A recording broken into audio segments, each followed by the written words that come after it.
Hey there everybody, it's Mark Crowley. I'm back with another How to Draw video. Today we're going to be looking at two different ways of drawing manga facial proportions. I'll draw two faces side by side. Now I've put a couple of lines here. They are about 3.5 inches apart from top to bottom. That works out to around 9 centimeters, maybe just a little less than that from top to bottom. All in time lapse. I'm just going to go ahead and draw the basic shapes of the two heads. So you see the two head shapes are almost identical. There's just one key difference, and that is this indentation, which is going to be near the eye. We're doing a sort of a classic 3/4 point of view here. It's much lower on this face than over here. This one getting close to like the halfway point between these two lines. Considerably lower, getting towards 1/3 of the way, I'd say, maybe from the bottom. And that's because we're comparing what happens when you have the eyes low on the head versus higher on the head. Let's go ahead and drop in the neck and shoulders for both of these drawings. Okay, pretty much identical between those two drawings. And now we're going to go ahead and put in a couple of horizontal lines for where the eyes are going to go, plus one vertical line that shows us the sort of dead center of the face. And again, you're going to see quite a difference between where these lines go here versus over here. All right, so it should be pretty clear now, the difference we're looking at in terms of where the eyes are going to be. This one, this sort of band of these two lines together really are coming right around the dead center between top and bottom here, shifted considerably down. So that this line really is, I would say, about 1/3 of the way to the bottom. And that's going to make quite a big difference when we get into the facial proportions. I think it's time now to finish it off by, we're going to draw a couple of lines for where the nose and mouth are going to go, and then also the basic shape of the ears. Okay, well now we can knock it off with all the time lapse and get into some real-time drawing. First though, I'm going to take a kneaded eraser and try to sort of lighten up on these lines to make them easier to erase later on when we get further into the process. You know, if you don't have a kneaded eraser like this, I think you can get a similar effect with just an ordinary pencil eraser. But let's go ahead and get into drawing the eyes. Now I did a video some time ago in which I compared large eyes versus small eyes. This time my idea is more to make it about the location of the eyes and not to make it too drastically different in terms of one being larger than the other. And, you know, I'm not going to get too much into how to draw eyes. I've got loads of videos like that, and I can link in the description. Suffice to say, you know, I think every manga artist comes up with their own way, their own preferred way of drawing eyes, and I would encourage you to do the same. But I'm going to just go ahead and I'll do this part real time and maybe do the other eyes on the other face in time lapse. Right after I said that we're going to knock it off with the time lapse. Yeah, Crilly, you are such a liar. In any case, I think what's going to be interesting to see is there an effect on your perceived kind of age of these two characters? Because my theory is that the lower down on the face that you put the facial features, the younger looking the character becomes. And so we're going to put that little theory of mine to the test today and see if there's a perceived age difference between these two characters. So yeah, I'll go ahead and just quickly in time-lapse draw very similar, hopefully, looking eyes on the other face in just a slightly different location. All right, well now in real time, let's go ahead and get the noses in place. Neither of these characters are going to have particularly large or defined noses. I'm going to do it in just a couple of lines here, but you can see how having that first guideline in place helps with knowing, you know, where the very bottom of the nose goes. And I suppose one difference between these two characters is that, you know, proportionally there's a bit more of a gap between the eye and the bottom of the nose with this character. Just because we have lifted the eyes so high up on the head, you end up with quite a bit more space there. And I suppose you could try to do identical proportions, but for whatever reason I felt like it might look a little more natural if there's just a bit more of a gap between those two. And now I'll do the same thing down here, use this guideline to help me draw a little happy smiley mouth.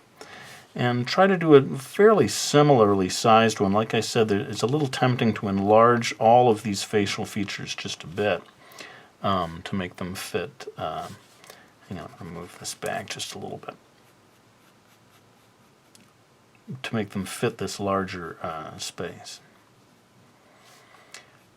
And that's the basics of that. I'm going to go ahead and quickly draw the lines of the ears.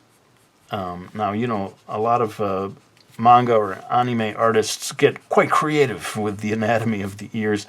I tend to sort of stick with my little technique of what I called the thumbs down mitten here, and this one looping around line, which is a little bit closer to real human anatomy. And maybe I'll try to link to that video as well. I did. Boy, it's a number of years ago now, my video on how to draw the human ear. But there you go. That's basically going to be the key differences between these two. Give me a moment. In time-lapse, I'm going to erase some of these guidelines. Now it's time to add the hair, and I think I probably will have to do a little bit of this at least in time-lapse, but let's see if we can do a bit in real time. One thing that comes into play is like where the upper line of the forehead is going to be. I feel like it's going to be there for this character, and maybe in a similar place here. You know, you don't want to go too high up there on the head, and that sort of determines where parts of the hair, you know, some of the lines come to a stop, or sort of figuring out the structure of your hairstyle. Like, let's say that I want the hair to be parted to the side a little bit. That first line there that I put for the forehead helps me to determine where these lines come to a stop on the forehead. And yeah, I think basically what happens is you draw the contour line of the hair a little bit above, outside of where you drew the line of the actually, you know, the scalp itself underneath. And I suppose that's probably going to be about it. I mean, let's see if there's any big difference here. I've kind of reduced proportionally, I think, the size of this character's forehead. Basically because we have put the eyes so high that we almost have no choice but to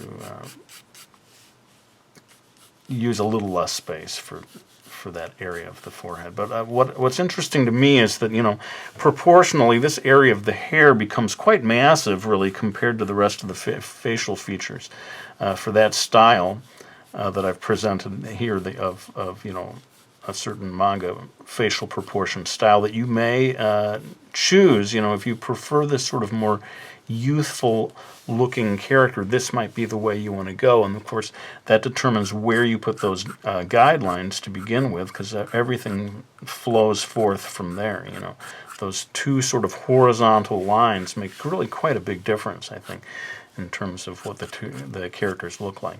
Well, I think I've basically got the shape of the hairstyle in place. I'm going to go ahead and in time-lapse sort of finish up this drawing. You know, we'll probably draw a collar for the clothing, keeping all of that fairly similar between the two drawings. And once I've finished that up, we'll be back with a few final words.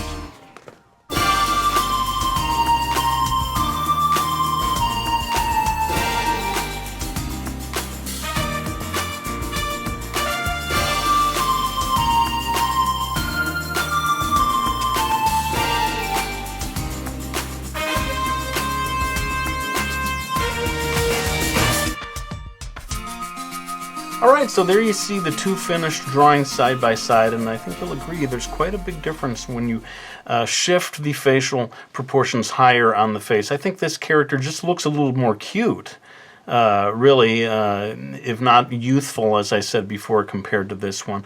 I'll be intrigued to hear what people think, which of the two styles you prefer, but of course I can't be done without adding the blushies. Seems like a long time since I've had the chance to. This used to be the mainstay of my channel, adding the blushies.